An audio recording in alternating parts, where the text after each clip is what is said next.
If you're a fan, like me, of Remedy Entertainment and their Remedyverse, or maybe RCU, you expect high strangeness, a few scares, and deep mystery, sprinkled with a few well-timed laughs. What do you got? I have a shotgun. Well, I got a... Wait, that's a real shotgun? Okay, I admit I didn't expect that. They've put out some of my favorite games over the last 10 years, and I cannot stress how much I enjoy what they're doing. So, my interest was very high for their newest game, FBC Firebreak, a 3-player co-op FPS set in the world of my favorite game of 2019, Control. On paper, it seems like Left 4 Dead meets Control with some fun twists, and that, to me, sounds like a blast. Taking place 6 years after the events of the original game, so 2025, a lockdown is still in effect for the Federal Bureau of Control. Its mysterious, extra-dimensional office building, the oldest house, continues to deal with the invasion of the Hiss, and though the portal to their realm is closed, their remaining presence continues to be a giant pain in the ass.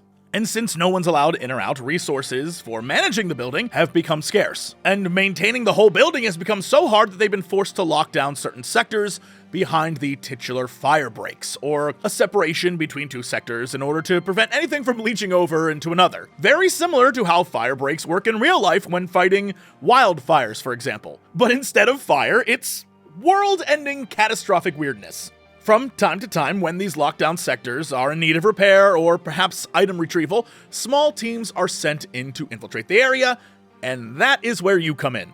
Working to complete the various jobs, you'll also collect lost assets and binders, similar to how Jesse Faden would find them in Control, but instead of lore, you're gifted points that you can then spend to unlock items. These requisitions include weapons, equipment, cosmetics, and sprays. Yes, this game features sprays for some reason, and while I'm not really sure why, I assume it's one of those, every other game like this does it, so I don't know, it's cute, it's fun, I had fun with the sprays, but they're kind of pointless. As far as I'm aware, you can unlock all of these by playing the game, but there are classified requisitions, which are paid for cosmetics. Again, like the sprays, it feels kind of like, everyone's doing it, so we are too kind of thing. But the game itself isn't just guns and skins and finding loot. The best part, in my estimation, the thing that really makes this more than just your normal looter-shooter or extraction shooter, are the crisis kits. Each player can equip one of 3 kits at launch. My assumption is there'll be more later, but there's the jump kit, the fix kit, and the splash kit. These not only supplement your gunplay, but also change how you interact with the level and with other players. For example, when I played, I used the splash kit. It's essentially a water gun that can splash enemies, and at first I was like, alright, I mean, that's fun, but all it really does is get the enemies wet, and I don't think it does any damage, and doesn't really seem that impressive. But soon you learn that a player with the jump kit can use an electric charge to zap all of the wet enemies, killing them. And when it goes off, it is so satisfying. There's other combos to find here or there. For example, by getting enemies wet, if you blow up a fire extinguisher, they will freeze, which is a whole other thing you can do. I love that kind of stuff. And to add to that, there are a bunch of other environmental interactions you can do, and we'll get to another example in a minute, but I really liked that part. Then, over time, you can upgrade these kits to do additional fun things. My glorified water gun was soon able to shoot a giant Mega Man-like power shot of a huge ball of water, which cracked me up, and then I got a crank that let me rapid fire the water, which actually started to push guys back and knock them off bridges and stuff, which was very helpful. Then I unlocked the humidifier, which allowed me to spray it and shower my team with healing water, which in this game, showers heal you. So think of those as kind of a decontamination shower. Well, this is a portable version of that. It was so useful. And going back to what I was saying about using the environment to help you, there are various humidifiers just around as is. Also sprinkler systems. If you destroy those, they'll spray healing water everywhere. There might be water on the ground you can use in some way. All sorts of different fun things to mess around with. And then finally, I unlocked the Teapot Object of Power, which is this teapot you attach to your gun, and I guess the teapot, what it does is it heats up anything it comes in contact with, and in this case, it turned my water gun into a flamethrower, and it was awesome. I loved it. The biggest problem was I rarely got a chance to use it because my teammates would keep running in front of me. Oh God, it burns! You can hurt your teammates, and I didn't want to set them on fire, although I did quite frequently, and honestly, it was pretty funny, so I had a blast. In addition to these kits, there's also perks you can unlock while playing that can electrify your shots, or pick up items faster, or shake off radiation effects by jumping up and down. And even though what you're seeing on the screen right now is a temp UI, and they definitely said they're going to change it, you can see that there are 3 rows, and the basic way to explain this is the first row is the weak effect. This is where you start. As you level up your rank, you'll unlock the next row, which is the strong version of the effect, and then the final row is the team-wide version. So basically, going back to the item pickup, if you put it in your first row, it'll pick up items fast. If you put it in the second row, it'll pick them up faster. And then if you put it in the last row, it will buff the entire team to pick it up very, very fast. Again, they said this was all a temporary screen, and they're going to change it, but the effects and the way it works is going to be the exact same. And I would assume, right about now, if you're a huge Control fan or a Remedy fan, you're wondering, like, where's the weirdness? Where's the creepy stuff? Where's all of that stuff that spells Remedy for me? This is a different beast. Yeah, there are some things that are strange and super silly and fun, but vibe-wise, it's not the way you expect Remedy to handle a game. It just isn't. It feels completely different. It feels like it's in universe, but also it's like dipping a toe in that universe. Like, yeah, you have these fun kits that can do wacky things, but you also have a shotgun or a pistol or a machine gun, right? Your armor is ranging from a full bodysuit of armor that looks very in universe to, yeah, we found a bunch of crap and we threw it on because that's what we're starting with. Which I guess the point is supposed to be we're scrounging and we're trying to stay alive in a locked down building. And so you're going to have a wide variety of ways to fight and battle and arm yourself. But at the same time, you have expectations of what you think a Remedy game is going to be like. And this just, again, it's a different beast. So let's just actually talk about the game and not the setup. At launch, there will be 5 jobs you can take on. But at the time that we played, there were only 3 available.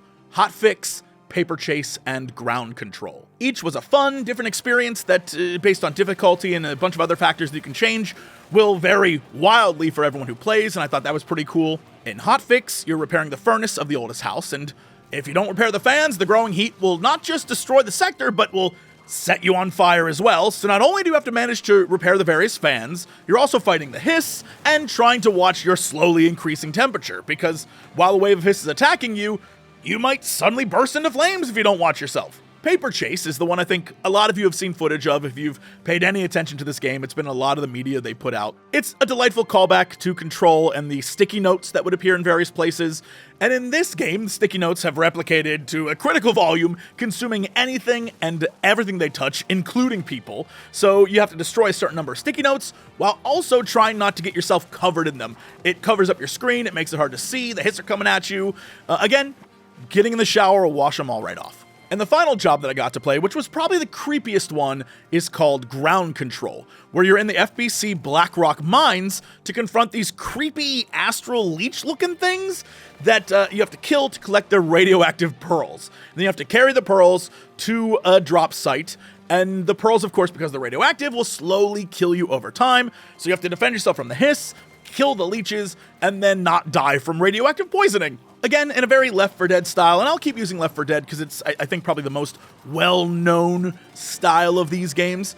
In that way, one job has multiple levels, and you progress through them, and they get harder and harder as it goes on. The Paper Chase job, for example, continues to demand more sticky notes be destroyed, while culminating in a boss fight against a giant sticky note monster, the one that you saw in the trailers. And of course, it wouldn't be a Control game without some spicy, otherworldly items hidden throughout the levels to have random corrupted properties that will just ruin your day. These corrupted items will modify the level in some way, and as you increase the difficulty, show up more and more. Some examples we came across while playing was the infamous rubber duck from Control, that in this game will follow one player around and mark them so every enemy wave immediately targets that person. When we first found this, I wasn't really sure what the hell it was, but I was like, oh, it's the rubber duck! Oh my god, everyone come here, look at this, look at this!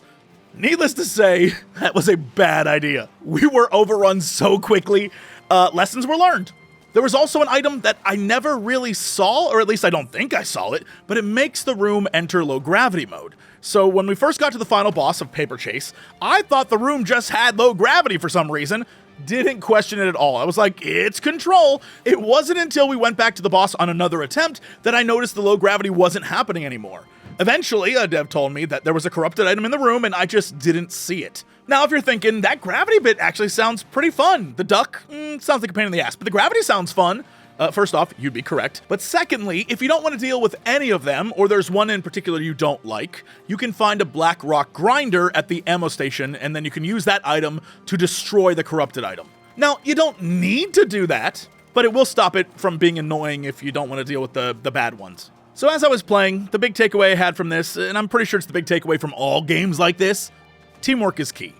Combining skills, watching each other's backs, splitting tasks without going too far from your friends. It took us a hot sec to get into the rhythm, but once we were there, we were absolutely destroying. And it was at that point that I was really having fun. The longer we played, the more I got into it, the more I liked it. But I think with that being said, the game itself was a platform for having a good time with friends. And having a good time with friends is the thing that sells me on most of these games, to be honest. Working together or absolutely screwing up and panicking adds to that experience because your friends are there, and you get to scream like idiots together. When our time playing was over, I was even more excited to play. I was already messaging Scary Game Squad guys like, we need to stream this. But the longer I sat with my thoughts on how much I enjoyed the game, I began to think less about the super nerdy fans like myself, and more about the average Remedy fan and what they would expect from a game set in the oldest house following Control. And more importantly, the long-term playability of a game like this. Let's be clear, co-op games work best when you have others to play with. And if no one's playing, that game dies quickly. If you're a fan of Alan Wake, or Control, or Quantum Break, or even Max Payne, this is a vastly different experience. And considering Remedy has been mostly Control and Alan Wake for the last 8 years or so, I'm left wondering how many of those fans will translate into players of a very different style game. Sure, there will be people like me who want to play it because they love the universe and it's fun. But it's not a story-heavy experience. You're not going to get a what's been going on since Control breakdown. Sure, there's some dialogue hints here and there, but it's not a lot. The devs very clearly want you talking to friends, having fun with friends, rather than listening to the game talk at you. And if you're someone who plays Remedy games for high strangeness and mystery, that's not something you're getting a lot of in this game. Sure, there's some callbacks to the weirdness, but that's not the point. And if you're someone like me who loves to explore and look for that, unless you get a group who feels the same way, you won't be doing a lot of that either. It was very obvious while playing that I cared about exploration, but my team did not. They were all objective, which, meant I had to stick with them or I died. Sure, I'd go off and explore, but lessons were learned. I would get overrun so quickly, and despite finding items that could get us new upgrades, it was mostly just about keeping up with the others. And again, any inclination I did have to go be like, what's around that corner or what's over there, was always stifled by a wave of enemies showing up to, basically say, nuh-uh, Jesse, you gotta stick with the team. So again, if you're a Remedy fan who likes to take it slow and find clues and read things and that kind of stuff, this is not that game.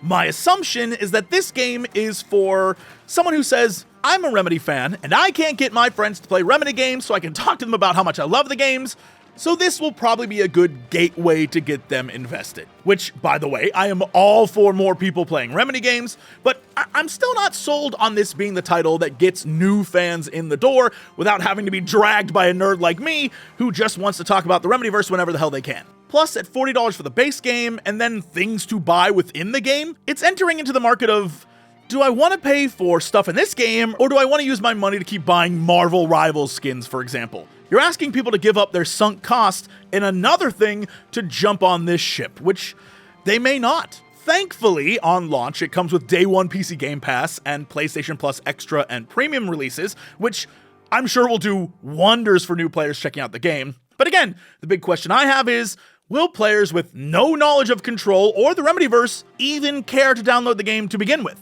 I just don't have answers because I'm completely biased to this franchise and to everything Remedy is doing. I love them.